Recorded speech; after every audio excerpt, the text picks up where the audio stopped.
I'm Poppy Cooks. I am the queen of potatoes off of the internet, and I'm going to show you today how not to make potatoes, because I'm going to show you something different. I thought I'd branch out a little bit. I thought I'd try something a bit new. It's not that new, because actually it's from my new book, but it's all about the festive season. It's all about the holidays. It's all about those colder, delicious winter nights. So I want to show you how to make a delicious slow cooker honey mustard ham.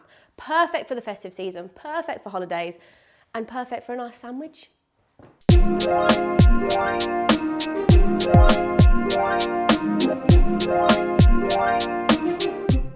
Lovely. So here I have a 2.2 kilogram of smoked gammon. Now, in the UK we call it gammon, and ham and gammon both come from the back hind, this nice little bit of the pig. So that's what we're using. That's why you can see that lovely layer of fat. There's a layer of skin or rind on there as well. And then you've got that lovely marbling of fat through there. Now, this, we ordered it offline, to be fair, we get all the deliveries in. So it's a bit bigger than what I would usually do this recipe. So I'm gonna see if it fits in the slow cooker, and if not, I'm just gonna cut a little bit off. So I'm gonna pour my slow cooker in. And just squeeze it in, just to see. Oh, okay. Oh, it does, but it's a bit tight. Oh, maybe I will just trim it ever so slightly, just because we don't want it to be, you know, we're going to make a glaze for it, and I want the glaze to be able to absolutely coat everything. So if it's touching the side, if it's too snug, it's not going to be able to get down, deep down and under it.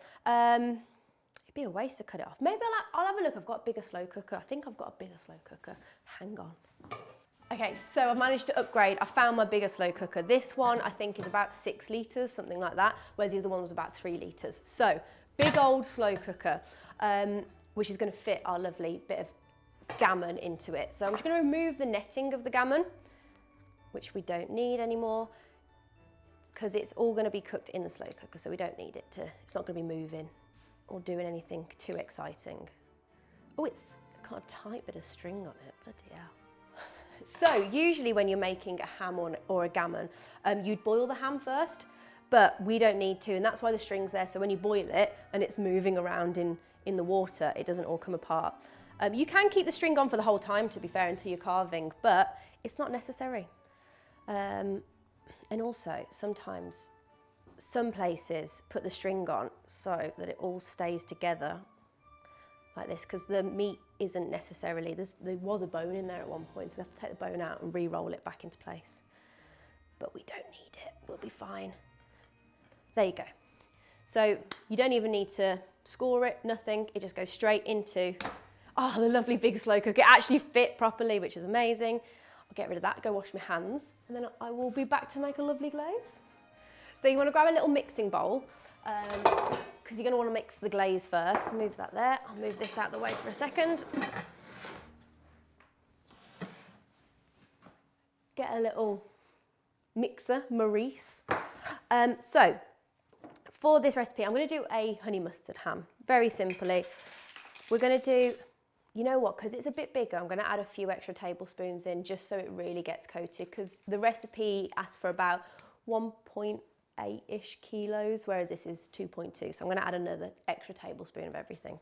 So we've got 5 tablespoons of honey. And you can, I mean, when it comes to honey and stuff, you can be a bit liberal, I think. So I am using runny honey because we don't want any of the bits or cloudy bits in there. We're just looking for it very easily to go on and make that lovely glaze and kind of just stick to the ham. That was about 5, wasn't it? I got distracted by runny honey. Get that in there.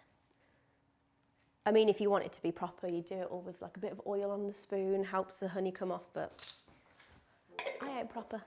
So I'm going to use whole grain mustard, and I'm going to use maybe a different spoon because I've got a load of honey on it. 4. So I'm going to do about 4 tablespoons of the mustard. You could use different mustards you wanted to. I love whole grain mustard because it's got these lovely bits in there, and I just love the way those little grains of mustard just pop in your mouth, they're delicious. So that was quite a big one. This is what happens when I'm talking and doing stuff, I don't concentrate. Yeah, looks about right, it's fine. Thirdly, we're gonna use some soy sauce. So instead of adding salt to it, as this is a smoked, already salted ham, I just wanna add a little bit of seasoning, but I don't wanna add too much salt. So I'm using light soy sauce, and I'm gonna do about 3 tablespoons of that. If I can squeeze it properly. Oh my God. I don't wanna get soy sauce on me today. A bit more for luck. And also that's gonna add a nice dark color to it as well. So give that a good old mix. You don't need to heat it up or do anything like that. We're just mixing it together. All those lovely flavors that we know, honey mustard is a really traditional flavor, and it's just so simple to do. And this is about as difficult as it gets. We're literally just gonna pour this straight over the ham and then turn it on and leave it to do its thing, which is great over the holidays when you've got so much stuff to do, there's so much going on, everyone's shouting at you to like get involved or do something or kind of have a sandwich. You can just leave this on and leave everyone else to it. You can be like in the kitchen like, oh, it's really hard today. Look, I've got loads of stuff to do. I'm making a ham. But then you just do this instead. And then you could just sit in the kitchen on your phone for 4 hours whilst it cooks and be like, I'm busy, don't come in. That's me. I'm just obsessed with scrolling on TikTok, so that's my excuse. Lovely. So that's all come together into a therapy glaze, which we're now going to pour all over the ham. Ham on. Moving everything along. There we go. Right. Ham. So I'm just, you know what? I am going to check and just make sure I've actually done all of this right. Bear with me. This isn't me even trying to plug. I just want to remember to make sure I give you the right recipe. This is what I should have done this before, but I didn't. So this is the book that it's from, which is my book. 2 tablespoons of whole grain mustard. Bit extra. 4 tablespoons of runny honey, we've done a bit extra. A tablespoon of light soy sauce, we've done a bit extra. That's fine. Put the gammon joint in the bowl of slow cooker, pour over the sticky glaze, lid on for low, for 4 to 5 hours. Genius. Anyway, so we have done it right. I might have put a bit of extra mustard in, but who doesn't love a little bit of extra mustard, a bit of extra spice with your ham? Delicious.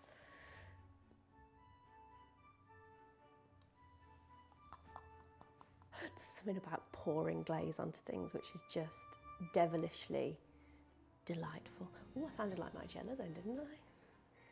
Didn't mean to. One thing that is odd about the recipe for the ham is that you're probably thinking you need to boil it first. There's no liquid in the slow cooker. It doesn't need it. It doesn't need it. The glaze goes nice and tacky and caramelized. The steam and residual heat from the slow cooker, and also the ham's full of water. They pump it full of water, which isn't that nice, but still, there's a lot of liquid in there, so it just cooks. And it's the simplest way to make a ham for the festive season. Lid on. 4 to 5 hours on low, and we're chilling. So one of the great things that I love about slow cookers is the convenience of it. They're so easy, and you can basically, I'm big team slow cooker. I think they are convenient, easy, accessible, easy, and that's, that's why I wrote a book, I suppose, essentially, is because I think actually you can do so much more in a slow cooker than you think. I think we're so used to like getting home and being like, oh, mum's got a slow cooker on, like some rank stews in there, which there are stews in the book, but they're not rank, they're delicious. But there's so many more things you can do with it. For instance, hams, joints of meat, you can do curries, you can do tacos, you can do dauphinoise. You can do loads of stuff in there. Soups are delicious in there as well. So it's just trying about expanding how good slow cookers are. It's that lovely warm feeling of coming in from work and you've done a little bit of prep in the morning, basically throwing a few bits into the slow cooker, and you come home and it just smells of delicious food and it's ready to go. There's nothing else to do. You can even get slow cooker like bags, which I had somewhere. I haven't tried it. I should have got them out, but it's a slow cooker bag. And you put that around the slow cooker and then fill it with all the bits. And then you don't even have to wash up. Well, give it a little wipe, but you don't have to even clean it. Ah, what a dream. So that's why I absolutely love slow cookers. And that's hopefully why everyone enjoyed the book so much and it got to the Sunday Times bestseller. This one, which is very exciting. Anyway, ham goes on 4 to 5 hours on low. And then it will be done, hopefully. So I'm going to clean up. Our ham is ready. Look at this. Voila! I mean, it doesn't look that great at the minute, but it's only because it's been in a slow cooker. So, now this is where my two worlds collide. It's completely up to you. You can either put this in the oven now. You can actually, if you've got a ceramic oven-proof slow cooker dish, you can put the whole thing in, or you can put it onto a tray, absolutely fine. And you roast it off for about 20 minutes or so. Or, we're gonna put it in the air fryer purely for time, speed, and convenience.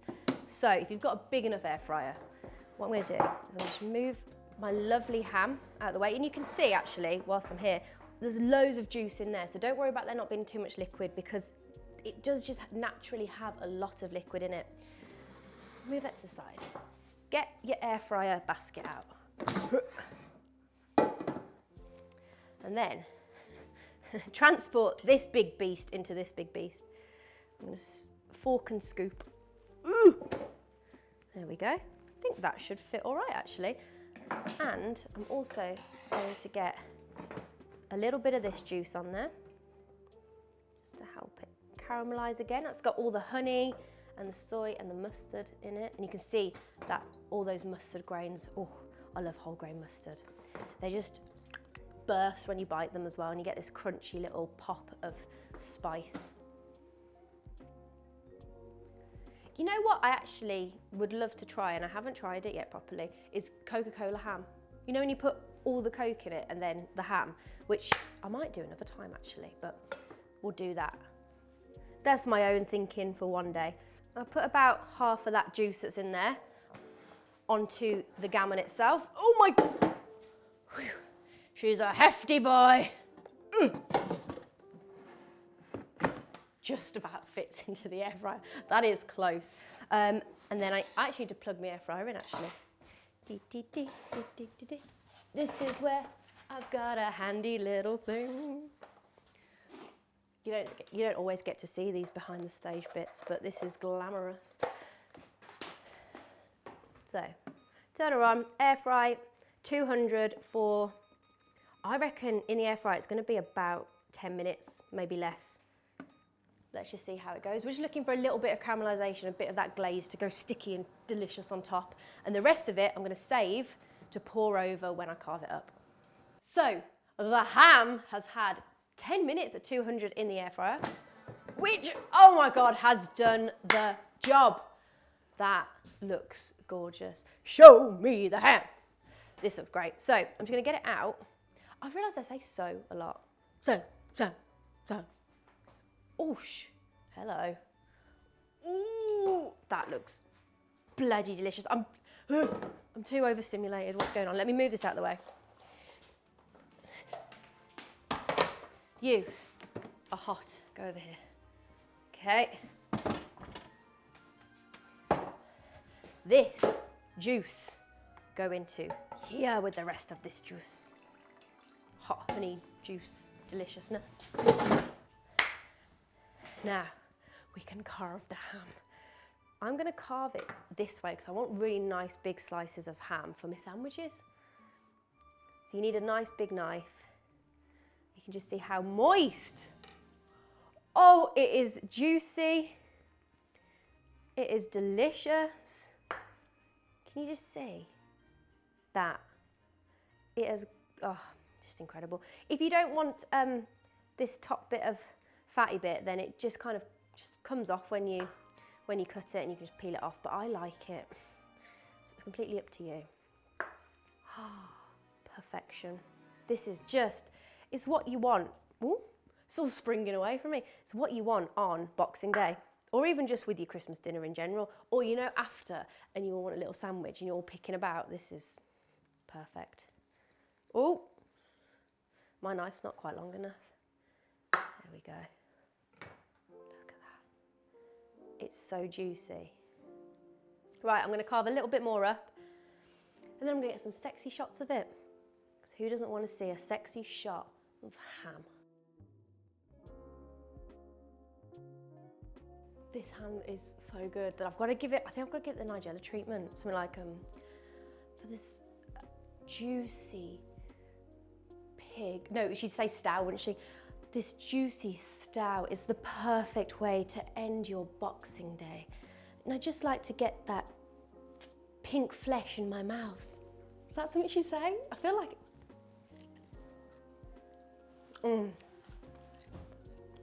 it's dripping in delicious honey, mustard, and it is tender and perfectly cooked. The best, the easiest actually. Honey mustard, ham, perfect for the festive season. If you want to see more of my pink meat, then